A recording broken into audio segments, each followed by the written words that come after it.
My kids just got back from a mountain bike ride. They said this wasn't shifting right and it was making some funny noises. So we need to pull this apart and check and see why the thing isn't working. It does feel like the cassette is loose. Maybe the last person to work on it didn't tighten the cassette all the way. Yeah, I'm not going to say who that might have been. So we'll pull the cassette off. First pull the through axle and drop. Oh, yep, definite problem. Parts of the cassette just fell right down to the ground. This nut out here on the outer edge of the cassette holds the whole thing together. A few of those rings are riveted together, but the outside and smallest rings are tied together with this bolt. So if we tighten this down against the cassette, it'll pull the whole thing together. That should true up the shifting action. Certainly will quiet it down a little bit. Generally should make the thing work better. This little driver just grabs the splines of the nut. It's a Shimano driver. That'll tie the cassette back together. Then if we just slip this thing back on, this can be just a little bit tricky. We put the cassette over the chain in the right spot, pull it all together up into place, and then throw the through axle back through the frame, through the wheel, the cassette into the other side. Tighten that thing down. The wheel will be in good place from there. Often you have to reposition the chain. It needs to be on an appropriate gear on the back and then over the ring on the front. Gotta tell you, I love this little tool. Let's go for a ride now.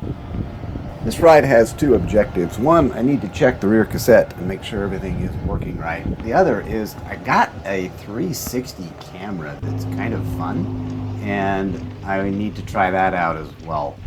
So look at some of the footage through here. Look, I'm a complete novice at this thing. I've only used this camera a couple of times, so I'm just learning the ropes.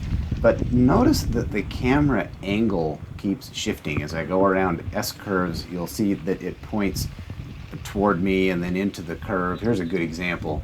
It's already shifting to see where the trail goes. It zooms out just a little bit and then comes back. Some of that is done by the software by itself. It has some pretty good AI built into it. I have control as well, post-edit, that I can control where it points. Notice it focuses on the child to the left and then returns as I come back around, looking at the trail again, proceeding forward. One of the cool things about it as well is almost like this zoom out type feature. So as I approach this portion of the trail, I'm about to take a break, the camera can zoom away and almost get this kind of an aerial view. It almost looks like a drone kind of footage. It also allows me to get two shots out of one. Watch in the upper left, you'll see turkeys on the left. On the right, you'll see turkeys to my right, and I can shift the camera after one shot to follow the turkeys in each direction, just taking two different extracts from the 360-degree view. Coming around a corner, again, zooming out, zooming in. Sorry if you get seasick through all of that. Again, a lot of experimentation going on here. Now I'm at the top. This is a pretty good resting spot. I'm about to turn back downhill. So I figured that I'd do some similar types of antics with the camera. Lean this bike up against the post, sit down. No, again, all of this is happening post-shoot in the back room. The camera is in the selfie stick in the back of my backpack. It's not mounted to anything. It's just sitting there. It stayed quite well. This is all AI. I didn't tell it to do any of that right there. It followed me around the curve. Gives a kind of a nice face shot coming around and then resets to point down the trail. Same thing again here. That's all one consistent action. I didn't do anything. The software took care of all of that. Now headed down through a fast section. This is bumpy and it doesn't show in the video. Quite a few brake bumps, some rocks and some roots and things to bounce off of. The stabilization on the camera is really amazing. I'm impressed with what it can do there. And again, didn't do anything. The software took care of all of that.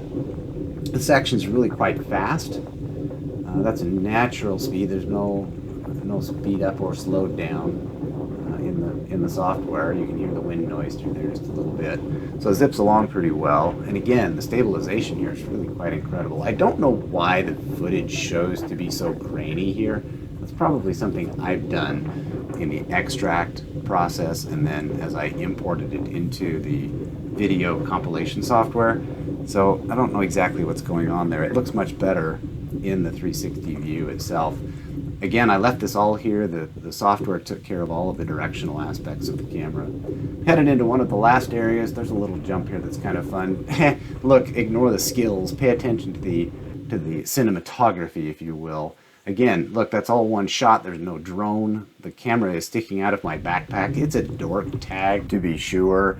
And look, you're not going to want to wear this thing on every ride, but for the occasion where you know you're doing something a little bit unique, and especially if you're running a trail that you've never ridden before, and you're not sure which aspects of it you want to be able to point out at time of shooting, this gives you the option to pick and choose later and show the things that might be interesting after the fact. Coming down through here now in the last section, still this is a pretty fast trail. The motion here is so amazingly steady. It's almost a zen-like thing to watch. It feels more like surfing than it does like watching a mountain bike chop down through the trail. The stabilization is just unreal. That's one of the things I think I've been most surprised and impressed by the camera.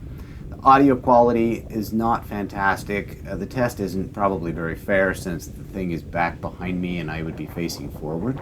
I did speak a little bit during the ride and it picks it up. Frankly, my heavy breathing is what you hear the most in that section. So yeah, we'll edit that right out. But the dynamics of the camera and the things that it allows you to do is really pretty unique. Again, cool little kind of a motion, like a wave type surfing motion coming around that corner. Notice in the shadow, you can see exactly where that camera is. The selfie stick is in the strap of the backpack. It's a camel pack, so that's my water source. And one side has the hose coming up from the bladder to the hose outlet, and the other side is open. So I extended the selfie stick about halfway this time and pushed it down the shoulder strap. So that would be my right shoulder, and ran it from there the whole time. It only ever snagged a branch once. That didn't stop it from continuing to do anything. You do hear it at the point where it hits. There's just a little kind of a snap noise, but it didn't interfere with it. It might have shifted the direction of the camera just a little bit, but since I can control that after the fact in the back room, pointing the end shot where I want it to be, that was of really no consequence. Yeah, it's a fun little camera. It allows you to do some things that are pretty unique. It can shoot in framed mode, so it can basically do the same thing that a GoPro can do. GoPro makes a camera just like this, I believe. The Max, I think. This is the Insta360 version. And so some of the qualities I'm sure are very similar. The Insta's a little cheaper, and it worked just great for me. Enjoyed it very much, and I feel like I got some pretty good footage in a few situations out of it that I otherwise might not have gotten. Look, it's got voice control. Turn it on and off with your voice, so you don't even have to reach up there. It'll start or stop recording when you tell it to. And then in the end, you snap the footage out of it and use the part that you like the most, or that you feel like is the best footage. You can choose that after the fact. It's kind of a bonus.